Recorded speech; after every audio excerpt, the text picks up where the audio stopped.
there's a lack of transparency. Yesterday, an activist, I don't know if you know Jesse Davis, told me Mayor Buttigieg is one of the most unapproachable mayors that he's ever dealt with in South Bend. Cloud of secrecy around him. He's not in many meetings where decisions are made on his behalf. What has been your experience? Because I know you've emailed with him and. Yes, as you know, I am a member of Black Lives Matter as well. So when Eric Logan case came about, and we knew, I spent hours at the crime scene looking at evidence that still the state police don't have, never contacted the community for input. The mayor, the first lie I ever heard the mayor tell national TV was that he met with Eric Logan family. I was in the room that night. The mayor shook everybody's hand, and that's what's it. If that's called a meeting, is something wrong with you. Have not once sat down with the Logan family and discuss anything. You would hear he say, "Oh, they refuse," because they tried and you did show no concern, so they don't trust you. Even with other families I deal with murders case, Pete not there. It's one family that hopefully you be able to interview. Pete took her number and promised her, "I will get back in contact with you."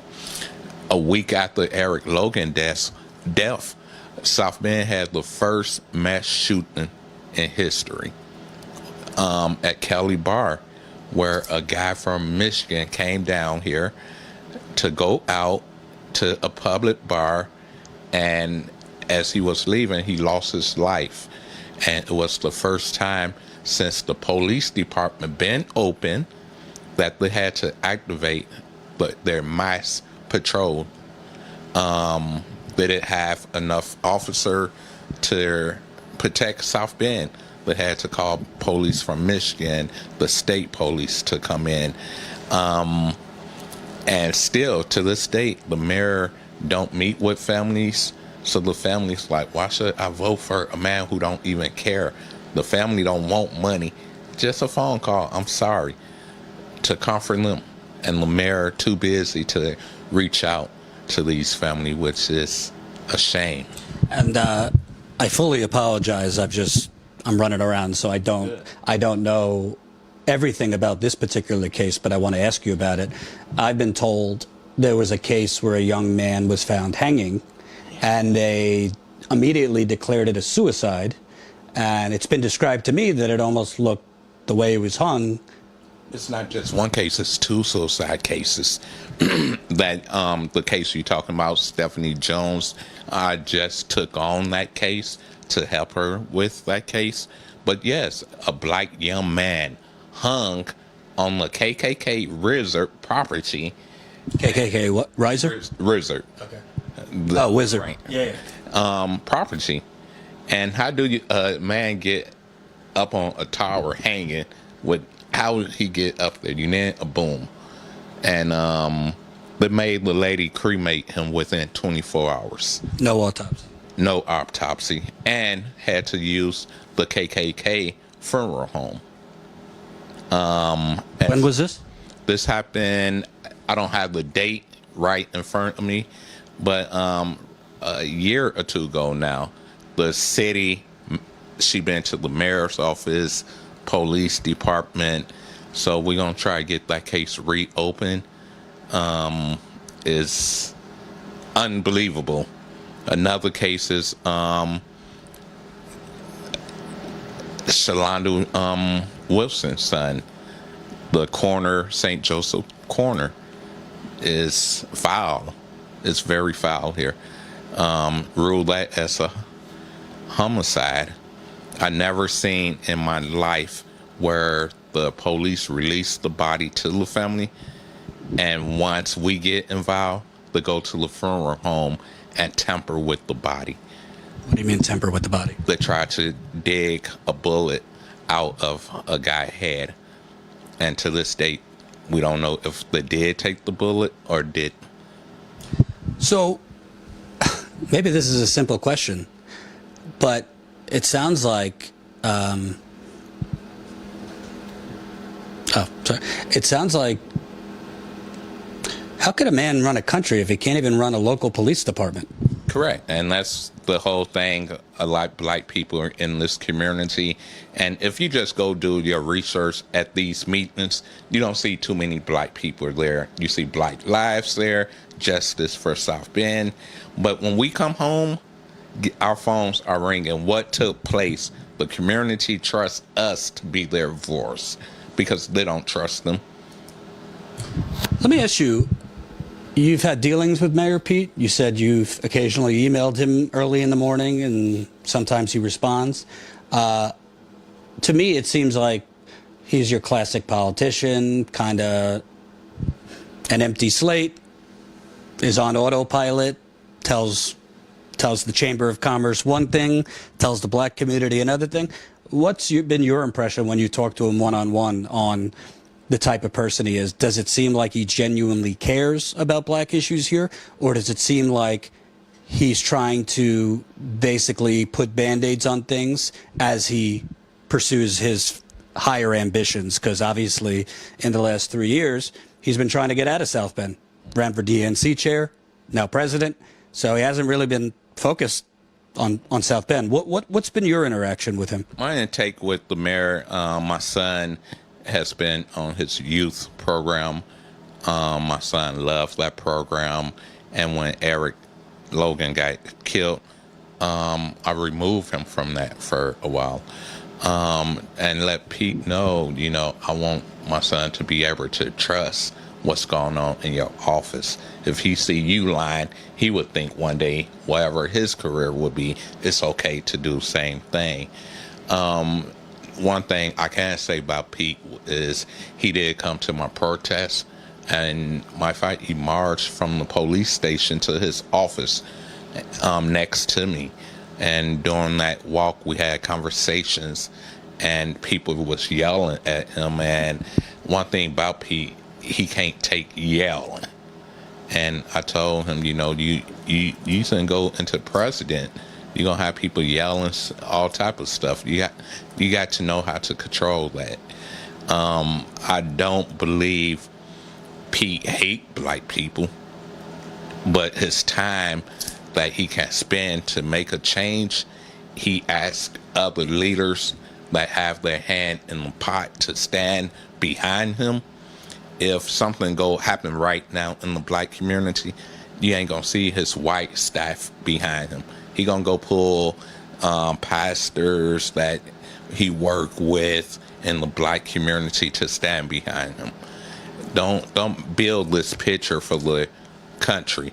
Well, excuse me for being the white person to say this because I don't want to offend anybody, but from what I've heard and what I've learned, a lot of the black leaders supporting him have gotten quite a lot of money from the city. You don't see. Yeah. So the black leaders supporting him, the NAACP leader got $500,000 to build houses, affordable housing. But from what I've heard, not a lot of affordable housing was built. Another leader with zero qualifications was appointed to, was it clerk, city clerk? The city clerk was transferred over to education. Katrina. Flemings. Karima.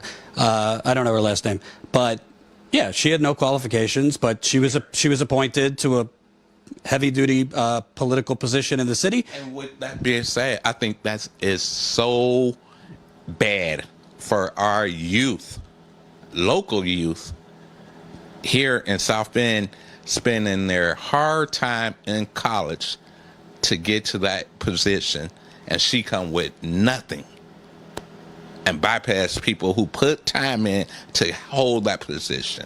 But I think it's interesting, and by the way, this happens plenty with white people too. I mean, it's pay for play. It's I'll give you money, you come out and favor me. But then you see outlets like BuzzFeed and Politico being like, here's the black, it's been said that black people in South Bend don't like Pete Buttigieg.